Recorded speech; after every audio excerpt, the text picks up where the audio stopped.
My baby used to give me signals, mamma buy now, buy at this tip, buy at this tip. ऐसा लगता था कि यार अभी मार्केट नीचे जा रहा है, इतनी नॉइज थी मार्केट में, but we were very very sure about कि ये अपॉर्चुनिटीज हैं। हमने अपना पैसा डाला था उस टाइम अप्रॉक्सीमेटली 45 lakhs, और आप मानेंगे नहीं, आज की उसकी वैल्यू है 2 crores। This video is made for educational purposes only and are not meant for financial advice. Viewers are recommended to consult registered financial and investment advisors before making any investment. We disclaim all liability for any loss or damage as a result of any investment that you may consider. We do not promote any finance or investment related courses or products through this channel. हमेशा एक बड़ी journey को start करने के लिए हमेशा छोटे छोटे स्टेप लेने पड़ते हैं। Hi, I am Priyanka Shangari, director and CRO of Vithonic financial services, Bikaner. छोटे से शहर से हमने अपनी जर्नी स्टार्ट करी थी। मेरे हस्बैंड ने 2012 में ये जर्नी स्टार्ट करी थी एंड काफ़ी सारे क्लाइंट्स अपने साथ जोड़े। 2017 में हमारी शादी हुई, हमने साथ में अपना स्टार्ट किया और कुछ बड़ा प्लान किया, कुछ बड़े सपने देखे। उन बड़े सपने को पूरा करने के लिए हमें कुछ ऐसे डिसीजंस लेने थे ताकि हम उस चीज़ को अचीव कर सकें। उन बड़े सपनों को पूरा करने के लिए हमें ऐसे कुछ डिसीजंस लेने थे ताकि उन डिसीजंस पे हम कंसिस्टेंट रह पाए। हमें पेशेंस की ज़रूरत थी, पेशेंस अपने अंदर इनकॉर्पोरेट करनी थी और ऐसे ऐसे धीरे धीरे छोटे छोटे स्टेप लेके बढ़ना था। हमने जब ये जर्नी स्टार्ट करी, हमने ये चीज़ एनालाइज करी कि हम जिस कंट्री में रहते हैं ये कंट्री ऑफ सेवर्स है। हमें अगर इस कंट्री को कंट्री ऑफ इन्वेस्टर्स बनाना है तो हमें ऐसी चीज़ करनी पड़ेगी जो अल्टीमेटली लोग समझ सके। लोग वही चीज़ समझते हैं जो सिंपल होती है। हम हमेशा सिंप्लिसिटी में बिलीव करते हैं। स्टीव जॉब्स कहते हैं ऑलवेज ट्रस्ट सिंप्लिसिटी। हमने अपनी जर्नी जब स्टार्ट करी थी तो एक 2000 की सिप से मेरे हस्बैंड ने 2012 में अपनी इन्वेस्टमेंट चालू करी थी। आज की डेट में we have a SIP of 10 lakh जो हमारी खुद की है। ये बताना ज़रूरी इसलिए है कि अल्टीमेटली अगर आपको स्टॉक मार्केट में पैसा कमाना है, म्यूचुअल फंड्स में पैसा कमाना है, तो आपको स्टार्ट करना पड़ेगा। You don't have to see for the right time because right time is right now. The most important things to earn, to create wealth in stock market industry is patience, conviction and ultimately you have to trust the process. फिर बात आती है कि कैसे आप customer का trust जीतेंगे। हम ऐसा भी टाइम था एक छोटे शहर में जब हमने ये जर्नी स्टार्ट करी, तो एक ऐसा भी टाइम था जब हमें 20-20 किलोमीटर, 50-50 किलोमीटर एक शहर से दूसरे शहर, एक शहर से दूसरे विलेज में जाना पड़ता था, जहाँ पे हमारी कॉस्टिंग ही इतनी ज़्यादा लग जाती थी। वहाँ पे हम जाते थे एक 500 रुपये की सिप लेने, एक 1000 रुपये की सिप लेने, एक 2000 की सिप लेने। कभी कभी इतना डीमोटिवेशन भी आता था, लेकिन हमें पता था ये प्रोसेस का पार्ट है। एंड अगर आपको अपने ड्रीम्स फुलफिल करने हैं, आपको उस मुकाम पे पहुंचना है, तो आपको इस प्रोसेस का पार्ट बनना पड़ेगा। डीमोटिवेशन को आपको फेस करना पड़ेगा। कभी कभी इतना ज़्यादा आपको फील होने लगता था, आपको लगता था कि आप कर क्या रहे हो, but still we were a part of that process. आज के टाइम में हम मैनेज कर रहे हैं approximately 500 crore of assets and we have our own SIP book of 10 lakhs। जब मेरी शादी हुई थी एक छोटे शहर में, तो हमेशा ये क्वेश्चंस पुट अप हुए थे कि वहाँ जाके क्या करेगी। एक बड़े शहर से I did my masters, my bachelors from Shriram college, Delhi university. Then I was working with a multinational company, German based. फिर मेरी शादी हुई बीकानेर में, एक छोटे शहर में। तो बीकानेर को तो एक ऐसा माना जाता था एक विलेज है, क्या करेगी वहाँ, जहाँ पे क्या अपॉर्चुनिटीज़ हैं। बट अल्टीमेटली जिस इंसान को काम करना होता है, जिसके अंदर वो पैशन होता है, वो एक जिगरा होता है, वो एक स्पार्क होता है, वो कहीं पे भी कर सकता है। छोटे शहर में क्या, वो कहीं पे भी, किसी छोटे गांव में भी कर सकता है कुछ भी। तो जब वहाँ पे हमने ये सोचा कि हाँ अल्टीमेटली हमें ये जो कंट्री ऑफ सेवर्स से कंट्री ऑफ इन्वेस्टर्स बनाना है, तब ये हमने डिसाइड किया कि हमें इस प्रोसेस का पार्ट बनना है। एंड आपको उस प्रोसेस के पार्ट में आपको ये देखना पड़ेगा कि अल्टीमेटली आपको कन्विक्शन रखना पड़ेगा। कॉम्प्लिकेशंस में बिलीव नहीं करना है, हमारे पास कन्विक्शन होना चाहिए। और you need to trust the power of compounding. Ultimately that's the 8th world wonder. Compounding जब अपना काम करती है तो वेल्थ क्रिएट होती है। और जब हम अपनी इन्वेस्टमेंट्स पे बिलीव करने लग जाएंगे, कंपाउंडिंग के इफेक्ट पे बिलीव करने लग जाएंगे, तो हमारी सेविंग्स अल्टीमेटली हमें अनलिमिटेड वेल्थ बना के देगी। Investments is all about learning swimming. It's like कोई भी नया क्लाइंट आता है, जैसे हम उसको चीज़ें समझाते हैं, हमारा जो मेन फोकस यही रहता है कि हम उसको समझाएं, उसको बताएं कि मार्केट काम कैसे करती है, कैसे आपको पेशेंस रख के, कन्विक्शन रख के आप अपना वेल्थ क्रिएट कर सकते हो. जैसे हम कोई नया बच्चा आता है, उसको स्विमिंग सिखाई जाती है, वैसे ही इन्वेस्टमेंट्स के बारे में उसको सिखाया जाता है. And we need to trust, we need to trust the fact that investment is like a marathon. It's not like a sprint कि हमने एक जंप मारा, हमने एक स्प्रिंट मारा और हम पहुंच गए अपनी वेल्थ क्रिएशन जर्नी में, अल्टीमेटली हमने अपनी डेस्टिनेशन को पा लिया. No, it is not like that. Marathon है, धीरे धीरे चलना पड़ेगा. We need to focus on the fact that पैसा उसी के पास आता है जो धैर्य रखता है, पेशेंस रखता है. Without patience you can not achieve your wealth. And हमेशा हमें भीड़ के साथ चलना ही क्यों है, हमेशा अलग चलना है. बिकॉज वॉरेन बफे ने बताया है कि जब आप पूरी दुनिया ग्रीड कर रही है तो आपको डरना है, लेकिन जब पूरी दुनिया डर रही हो तो आपको ग्रीडी होना है. जब मार्केट्स फॉल कर रही हैं तो बाय करो ना. कोविड के टाइम जब मार्केट 40% फॉल करी, लोगों ने इतना क्रेजीली बाय नहीं करा जितना क्रेजीली उनको करना चाहिए था. अगर उस टाइम बाय किया होता 40% नीचे के रेट्स पे तो क्या वेल्थ क्रिएट करती, आप सोच भी नहीं सकते. हमने अपना पैसा डाला था उस टाइम अप्रोक्सीमेटली 45 lakhs, और आप मानेंगे नहीं आज की उसकी वैल्यू है 2 crores.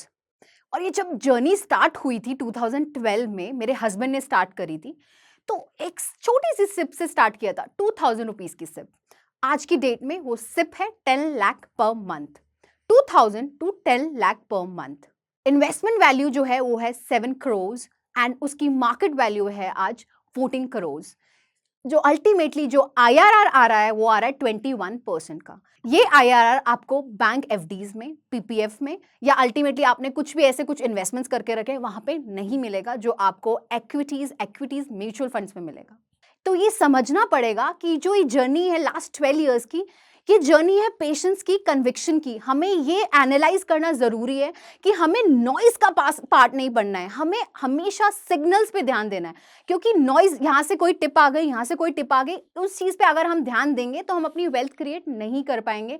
क्योंकि नॉइज हमेशा आपको मिसगाइड करने के लिए होता है. नॉइज पे बिलीव नहीं करना, और कभी भी टिप को बाय नहीं करना है. कब आपके पास टिप्स आ रही हैं, इधर से ये बाय कर लो, उधर से ये बाय कर लो, अब ये सेल कर लो, अब ये फंड में इन्वेस्ट कर लो, अब इस फंड में इन्वेस्ट कर लो. No, you have to see the signals, you have to avoid the noise. And हमेशा हमारा यही मोटिव रहा है. जब ये जर्नी स्टार्ट करी थी तो ये जर्नी स्टार्ट करना एक आसान नहीं था, लेकिन क्योंकि वेल्थ क्रिएशन हमेशा एक लॉन्ग टर्म में होता है, छोटे टाइम में, कम समय में हम वेल्थ क्रिएट नहीं कर सकते. तो उस जर्नी में इतनी सारी चीज़ें आई. आज अगर हम इतनी बड़ी सिप प्लान कर रहे हैं तो उसमें कितनी सारे चैलेंजेस, कितने ज़्यादा सेटबैक्स आए होंगे, उस चीज़ को एनालाइज करते करते चलना है अपने को. एंड जब भी प्राइस में फॉल आता है, मार्केट में फॉल आता है, आप म्यूचुअल फंड्स में इन्वेस्ट करो. क्यों करना है उस टाइम? क्यों? क्योंकि आपको नीचे के रेट्स पे बाइंग हो रही है, क्रेजी बाय करने का टाइम है.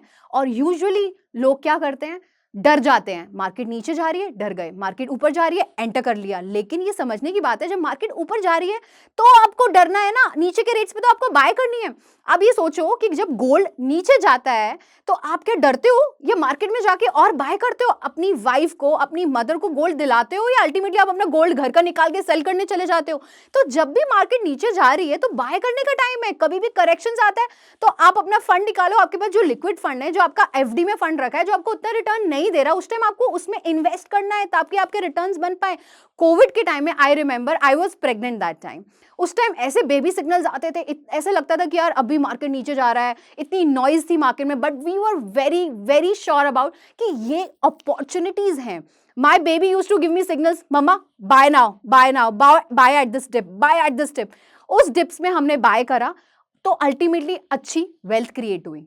एंड वी रिमेंबर उस टाइम जो भी क्लाइंट्स आते थे ऑफिस में, यही बोलते थे कि मैडम अब क्या करें, अब क्या करें, अब पैसा नीचे जा रहा है, NAVs नीचे जा रही हैं. हमेशा हमारी राय यही रहती थी, ये बाइंग का टाइम है, ये अपॉर्चुनिटीज हैं, you have to buy at that time. तो उस टाइम जो मोस्टली लोगों ने जो ट्रस्ट किया, उन्होंने बहुत अच्छा पैसा बनाया, अपने लिए वेल्थ क्रिएट करी है. I have so many of clients जिनकी इन्वेस्टमेंट वैल्यू कम है लेकिन उनका जो रिटर्न है उससे भी ज्यादा है। क्यों? क्योंकि वो पेशेंस उन्होंने रखा, उन्होंने ट्रस्ट करा हमारे ऊपर और उन्होंने इतनी अच्छी अपने लिए वेल्थ क्रिएट करी। And we need to understand, we need to जज कि जो ये म्यूचुअल फंड्स में पैसा हम इन्वेस्ट करते हैं, एक्विटीज में पैसा इन्वेस्ट करते हैं, ये बहुत लिक्विड है। आज आपने बाय किया, आप कभी भी इसको सेल कर सकते हो, लेकिन कीपिंग इन माइंड कि आपको सेल तभी करना है जब आपके पास अर्जेंटली कोई नीड आ गई है, नहीं अदरवाइज आपकी बड़ी वेल्थ क्रिएट करने के लिए, कंपाउंडिंग इफेक्ट को काम पे लाने के लिए आपको ये पैसा निवेश करे रखना है। इन्वेस्टमेंट 1% ही सिर्फ स्किल है, 99% टेम्परामेंट है। आप अपना टेम्परामेंट पॉजिटिव रखोगे ना तो आप अपना वेल्थ क्रिएट कर सकते हो। इतना दिमाग लगाने का ही क्यों है? क्यों लगाना इतना दिमाग? सिंपल रहो ना, पैसा निवेश करो, अपने एडवाइजर पर ट्रस्ट रखो, पेशेंस रखो, कन्विक्शन रखो, और जैसे जैसे वो कह रहा है और जैसे मार्केट नीचे आए, डिप पे आए, और बाय करो ना। क्यों इतना सोचना है? इतना क्यों डरना है? इतना दिमाग लगाने का ही क्यों है? दिमाग नहीं लगाना है। Simplicity is the best. Wealth creation is ultimately the result of conviction, patience and simplicity. I remember मेरे पास 2017 में एक क्लाइंट आए थे, उन्होंने कोई जस्ट डायल के थ्रू एक इंक्वायरी डाली थी अपनी हेल्थ इंश्योरेंस रिगार्डिंग। वो आए ऑफिस में, हमने आराम से बातचीत करी, तो उनको मैंने म्यूचुअल फंड्स के बारे में बताया, उनकी इन्वेस्टमेंट चालू करी मैंने उस टाइम पे विद जस्ट 30,000 SIP। 2017 से 2024 में आज की डेट में उनकी वेल्थ ड्रास्टिकली बनी है।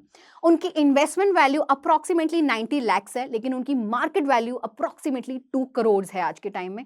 और जब भी उन क्लाइंट से मेरी बात होती है, जब भी मेरी उनसे कोई कॉन्वर्सेशन होती है, हमेशा बोलते हैं मैडम आप जैसा नहीं मिला आज तक, आपको पैसा, आपकी वजह से मैंने अपना पैसा बनाया है। क्योंकि वो हमेशा मुझे बोलते थे कि मैडम पैसा तो कमाता हूं लेकिन बना नहीं पाता हूं। क्यों? क्योंकि इन्वेस्ट नहीं कर पाता हूं, सेव नहीं कर पाता हूं। तो उनको यही चीज समझाई कि आपको यहाँ पे इन्वेस्टमेंट चालू करना है और हम पे ट्रस्ट रखना है और भूल जाना है उस चीज को, और उन्होंने वही चीज करी। और आज के टाइम में बोलते हैं मैडम 3 औरतों का रिस्पेक्ट करता हूं, पहले अपनी मदर, सेकंड मेरी वाइफ, तीसरे आप, क्योंकि आपने मेरा पैसा बना के दिया है। पैसा बहुत कमाया जिंदगी में लेकिन बना नहीं पाया, बचा नहीं पाया और सही जगह में निवेश नहीं कर पाया, ताकि इसलिए पैसा आज तक बन नहीं पाया। लेकिन इन इक्विटी म्यूचुअल फंड्स की वजह से, आपकी वजह से, मैंने आप पे ट्रस्ट रखा, उस वजह से ये पैसा बना है। We don't predict future, we prepare for future. Financial जो जर्नी है, ये प्रिपेयर करना है हमारे फ्यूचर को कि हम कितने वेल्दी बनना चाहते हैं। उसके लिए हमें आज ही अपनी इन्वेस्टमेंट स्टार्ट करनी पड़ेगी। ये नहीं देखना कि क्या, हमें टाइमिंग नहीं देखना है, हमें ये नहीं देखना कि आज हमें इस टाइम ये करना है, हमें कल करना है, और अल्टीमेटली आपको प्रोक्रेस्टिनेट नहीं करना, क्योंकि जो भी इंसान प्रोक्रेस्टिनेट करता है, डिले करता है, तो वो अपनी वेल्थ क्रिएशन जर्नी को छोटी कर रहा है, अपनी वेल्थ जो बनने वाली है उसको कम कर रहा है। एंड इक्विटी म्यूचुअल फंड में आपको इन्वेस्टमेंट तो करनी है, बट डोंट फील कि मैं आपको यहाँ पे कोई सजेशन दे रही हूँ कि आपको इसी में करना है। You can connect with your financial advisor and start your journey right now, because right time is right now. Do not procrastinate your wealth creation process.